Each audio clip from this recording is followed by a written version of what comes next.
हरे कृष्णा। आप सभी को धनतेरस की ढेर सारी शुभकामनाएं। आज हम यहाँ एक धनतेरस की महान और दिव्य कथा लेकर आए हैं। हर साल कार्तिक माह के कृष्ण पक्ष की त्रयोदशी तिथि को धनतेरस का पर्व मनाया जाता है।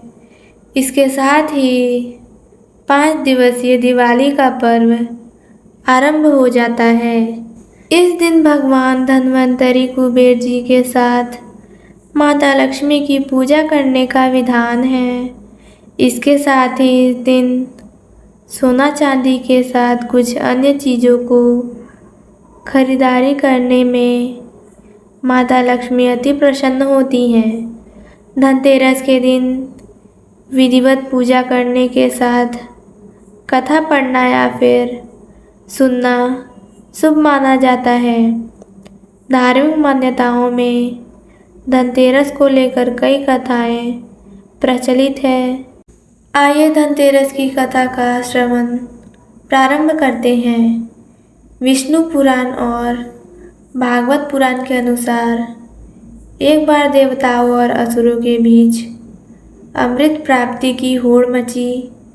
अमृत पाने के लिए भगवान विष्णु के सुझाव पर देवता और असुर मिलकर मंथन करने का निर्णय लिया।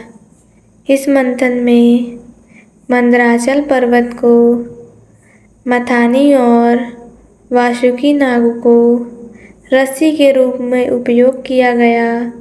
भगवान विष्णु ने कच्छप का अवतार लेकर मंदराचल पर्वत को अपनी पीठ पर स्थित रखा, जिससे मंथन की प्रक्रिया बिना किसी बाधा के चल सके।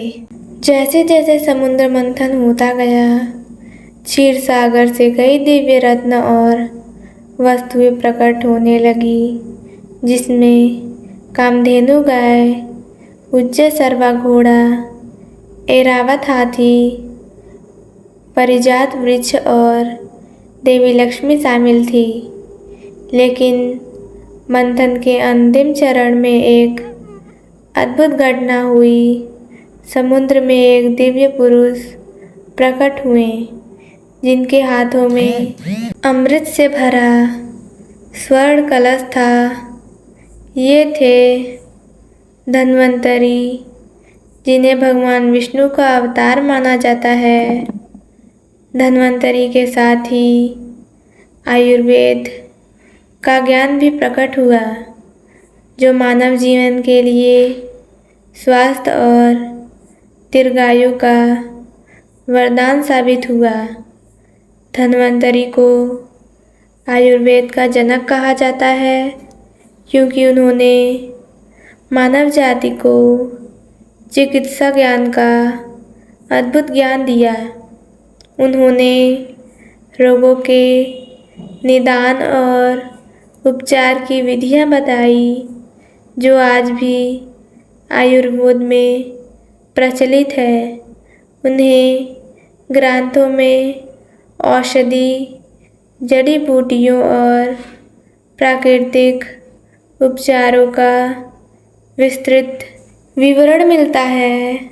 धनतेरस का पर्व कार्तिक मास की कृष्ण पक्ष की त्रयोदशी तिथि को मनाया जाता है, जो धन्वंतरी के प्रकट होने का विशेष दिन माना जाता है।